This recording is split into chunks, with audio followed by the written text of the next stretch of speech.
নফল সালাত গুলো তো ওই নিষিদ্ধ সময়ে নিষিদ্ধ, কিন্তু ফরজ সালাত গুলো কি পড়া যাবে? যেমন ফজরের সালাত সূর্য ওঠার সময়, বা ফজরের সুন্নত। জি জি, গুরুত্বপূর্ণ প্রশ্ন।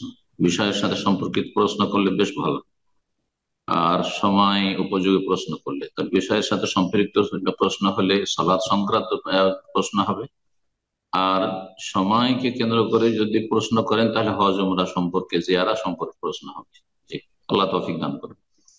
বিসমিল্লাহ, আলহামদুলিল্লাহ, ওয়াসসালাতু ওয়াসসালামু আলা রাসূলিল্লাহ ওয়া আলা আলিহি ওয়া সাহবিহি ওয়া মান ওয়ালা, আম্মা বা'দ। ভাই প্রশ্ন করেছেন নিউ ইয়র্ক থেকে যে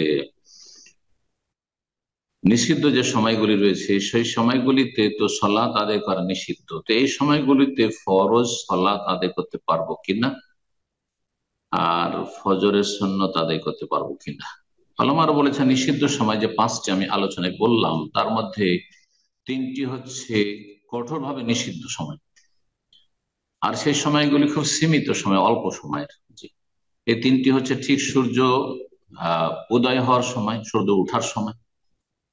আর আরেকটি হচ্ছে ঠিক সূর্য অস্তমিত হওয়ার সময়, ডোবার সময়। আর তৃতীয় হচ্ছে ঠিক সূর্য যখন হিনা তাকুম কায়মা জাহিরা, মাথার ওপর সোজা যখন সূর্য থাকবে। এই তিনটি সময় কঠোরভাবে নিষিদ্ধ, আর এই সময়গুলি 5-10 মিনিটের মধ্যে চলে যাবে। সুতরাং এই সময়গুলিতে ইচ্ছা করে সালাত শুরু করবেন না, নফল তো মোটেই করবেন না, এমনকি ফরজ আদায় করতে হইলেও কিছুক্ষণ থেমে নেবেন, যেমন হাদিস দ্বারা প্রমাণিত। জি, আর ভালোভাবে সূর্য উঠে গেল আর তারপরে শুরু করেন, সূর্য ডুবে গেল তারপরে শুরু করেন। জি, কিন্তু একটি হাদিস রয়েছে এ মর্মে, এটাও বললি ফরজের ক্ষেত্রে নবী সাল্লাহ, ফরজের ক্ষেত্রে সুন্নত শুরু করবেন না, ফরজের ক্ষেত্রে নবী সাল্লামের হাদিস, মান আদরাকা রাকাতান ক্বাবলা আন তাতলুআ আশ-শামসু, মান আদরাকা রাকাতান মিন সালাতিল ফজর ক্বাবলা আন তাতলুআ আশ-শামসু ফাকাদ আদরাকাহা। কেউ যদি এক রাকাত সালাত পেয়ে যায় ফজরের 2 রাকাতের ভিতরে সূর্য ওঠার আগে, আর বাকি আর এক রাকাত সূর্য ওঠার সময় পড়লো বা তারপরে পড়লো, ফাকাদ আদরাকাহা, তাহলে সেই ব্যক্তি অক্ত পেয়ে গেল, কাজা হলো না।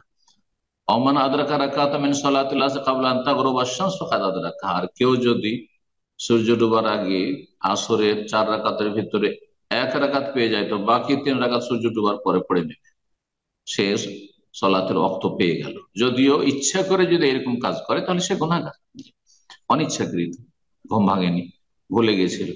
মান নামা আন সলাতিন আও নাসিহা, নবী সাল্লাল্লাহু আলাইহি ওয়াসাল্লাম একটা হাদিস, কেউ যদি ঘুমিয়ে থেকে যায় অনিচ্ছাকৃত, ইচ্ছা করে নয়, সলাতের সময়, আও নাসিহা, অথবা ভুলে গেছিল, আর ঠিক যখন মনে হয়েছে উজু করে প্রস্তুত হইতে হইতে ঠিক সূর্য উঠতে যাচ্ছে, 1 রাকাত আদায় করতে পারবে, আর তারপরে সূর্য উঠে যাবে। সূর্য ডুবতে যাচ্ছে, 1 রাকাত আদায় করার শুধু সময় আছে, তাহলে শুরু করে দিবে। আর যদি দেখা যায় না এখন সূর্য ঠিক উঠছে, তাহলে শুরু করবেন না, 2-4-5 মিনিট থেমে যাবে, আর তারপরে শুরু করবে, তারপরে শুরু করবে। সুন্নাত নফল গুলি এই শক্ত নিষিদ্ধ সময়গুলিতে পড়বে না, শক্ত নিষিদ্ধ সময়ে পড়বে না। এমনকি কারণগত সালাত সম্পর্কে অনেক ওলামারা বলছেন কিছুক্ষণ থামে, 2-4-5 মিনিট থেমে যান, পড়িয়েন না এই সময়। কিন্তু বাকি যে দুটো সময় রয়েছে হালকা নিষিদ্ধ, সেটা হচ্ছে একটু লম্বা সময়। ফজরের সালাত শেষ হওয়ার পর থেকে শুরু করে সূর্য ওঠা পর্যন্ত প্রায় 45 মিনিট থেকে 1 ঘন্টা, এই সময় যারা আউয়াল ওয়াক্তে, মোটামুটি সৌদি আরবে যেমন বা আহলে হাদিস মসজিদ গুলোতে সুন্নতি তরিকায় ফজরের ওয়াক্তে যে সালাত হচ্ছে তাতে মোটামুটি 45-50 মিনিট বা তারও বেশি সময় থাকছে। এই সময়ে কারণগত সালাত আদায় করবেন, বিনা কারণে নফল পড়া নিষিদ্ধ। তাহলে কারণগত সালাত, যার যে সালাতের কারণ হয়েছে, এখন আমাকে ইস্তেখারা করতে হবে, ইস্তেখারার সালাত। এখন আমি উজু করলাম, তাহাজ্জুদ উজু পড়বো, এখন আমি মসজিদে প্রবেশ করলাম বাইরে থেকে এসে আবার, তাহলে আমি তাহিয়াতুল মসজিদ পড়বো ইত্যাদি। এখন জানাজা প্রস্তুত হয়েছে, শোনা জানাজা পড়বো, এখন চন্দ্রগ্রহণ লেগেছে, সুতরাং আমি চন্দ্রগ্রহণের সালাত শুরু করবো। এইরকমই আসর থেকে মাগরিব পর্যন্ত এই সময়গুলোতে কারণগত সালাত আদায় করবেন, সুন্নত নফল, কিন্তু বিনা কারণে নফল পড়া যায় না। আশা করি বুঝতে পেরেছি। তাহলে ফজরের সুন্নাত কাজা হয়ে আছে, এই কাজা আদায় ঠিক সূর্য উঠছে সে সময় আদায় করবেন না, সেই সময় আদায় করবেন না।